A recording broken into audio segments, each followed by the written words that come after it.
হুমায়ুন বাবুকে দেখা যাচ্ছে তিনি বলছেন 1000 কোটি টাকা দিতে হবে। 1 লাখ, 2 লাখ, 5 লাখ, 10 লাখ নয়, 1000 কোটি। মুর্শিদাবাদের মায়ের জন্য, ভাইয়ের জন্য, রাস্তার জন্য, আবাসের জন্য নয়, নিজের পকেটে ঢোকানোর জন্য 1000 কোটি, যাতে মসজিদের রাজনীতি করে মুসলমান ভাইদের ধর্মীয় ভাবাবেগে আঘাত করে তিনি প্রকাশ্যে বলছেন মুসলমানরা খুব বোকা, তাদের সহজে বোকা বানানো যায়। আমি বলবো শুধু মুসলমান নয়, হিন্দু, বাঙালি সবাই খুব বোকা না, আমরা অল্পেই মানুষকে বিশ্বাস করি। যদি আমাদের বিশ্বাসের অমর্যাদা কেউ করে তাহলে তার জবাবটাও দিতে জানি এবং আগামী দিন লেজে গোবরেও করতে জানি। বাঙালি ছেড়ে কথা বলবে না হুমায়ুন বাবু। যারা 6 মাস মানুষের পাশে এসআইআর চলাকালীন 1 মিনিটের জন্য দাঁড়ায়নি, মানুষের পাশে এসে একটা সহযোগিতার হাত বাড়ায়নি, একটা ক্যাম্পে গিয়ে একটা ফর্ম ফিল আপ করেনি, তাদের কাছে রাজনীতির পাঠ তৃণমূল কংগ্রেসকে শিখতে হবে না। তিনি এসে আমার অফিসে বৈঠক করে বলেছিল যে আমি বাবরি মসজিদ করব না, খালি ইট পাতবো, তারপর ইটটা ছুঁড়ে ফেলে দেবো, আর মুস্তাফিজুর রহমানকে পার্টি থেকে সরাতে হবে। আমি বলেছিলাম ধর্মকে নিয়ে তৃণমূল রাজনীতি করে না, বিজেপি রাম মন্দির নিয়ে রাজনীতি করছে আর তুমি বাবরি মসজিদ নিয়ে রাজনীতি করছো। পার্থক্যটা কোথায়? পার্থক্যটা কোথায়? তোমার যদি বাবরি মসজিদ করতে হয় তুমি করো, তুমি রাজনীতি থেকে অবসর নাও, দুটো একসাথে হয় না। আর আমি তাকে মুখের উপর বলেছিলাম যে সুমনকে তৃণমূল কংগ্রেস সাংগঠনিকভাবে দায়িত্বে কাজে লাগাবে এবং আগামী দিন আরো বড় কাজে লাগাবে, সরাবে। ও বুঝে গেছিল।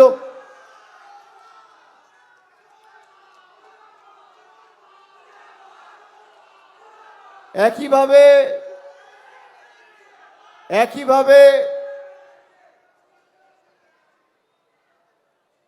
আমরা এখানে আতাউরকেও সুযোগ দিয়েছি এবার আপনাদের প্রতিনিধিত্ব করা। দীর্ঘদিন রবিয়ালদা এখানের অভিভাবক হিসেবে রেজিনগরে কাজ করেছেন, একদম পাশেই বেলডাঙ্গা, এখানে হাসানও রয়েছে, হাসানুজ্জামান, সেও দীর্ঘদিন বিধায়ক ছিল, এখনো একদম 100% দিয়ে প্রচারে ঐক্যবদ্ধ হয়ে সবাই কাজ করছে।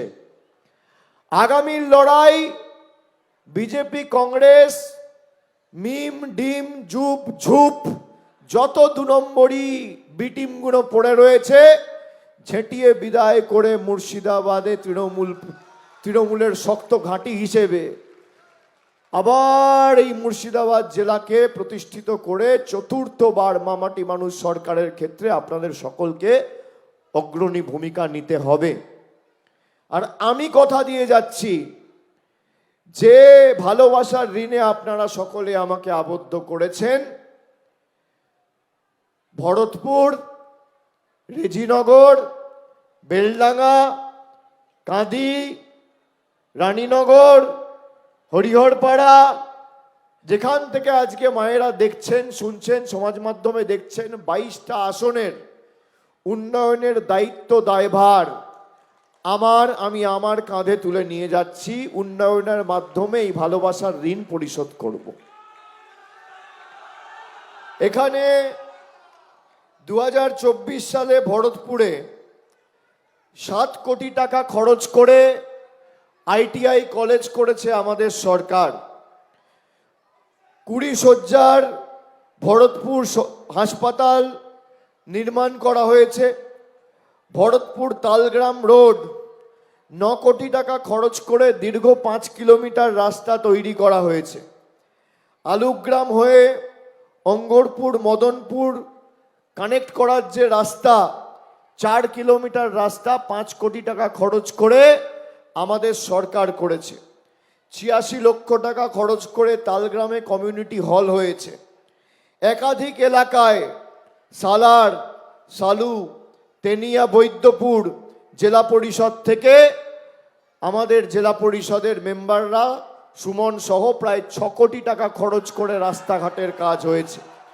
রেজিনগরে ৮০টির বেশি গত ২ বছরে পথশ্রী রাস্তা হয়েছে।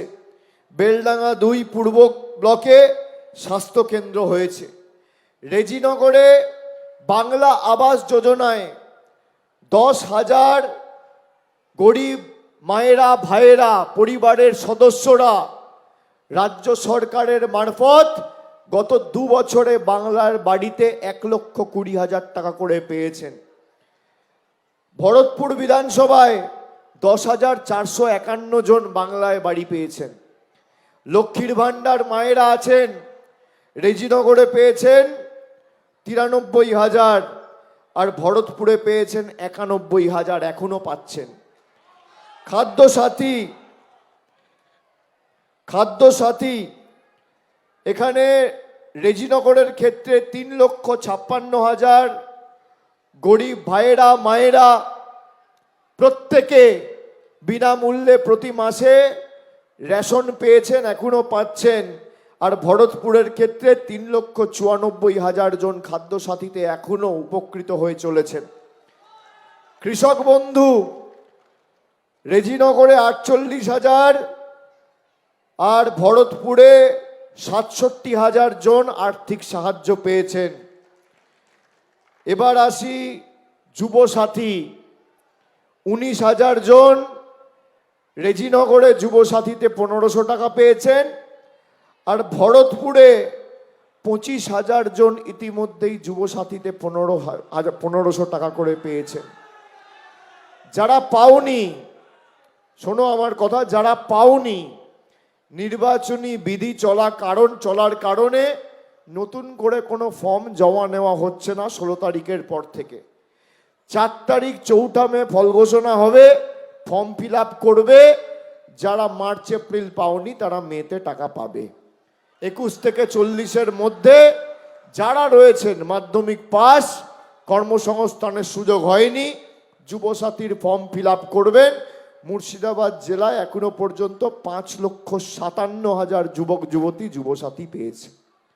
এছাড়া রেজিনগর বিধানসভায় রাস্তাশ্রী, পথশ্রীতে গত ২ বছরে ১১৯টি রাস্তার নির্মাণ, পুনর্নির্মাণ এবং সংস্কার করা হয়েছে। ১০২ কিলোমিটার রাস্তা, খরচ হয়েছে প্রায় ৪৮ কোটি টাকা।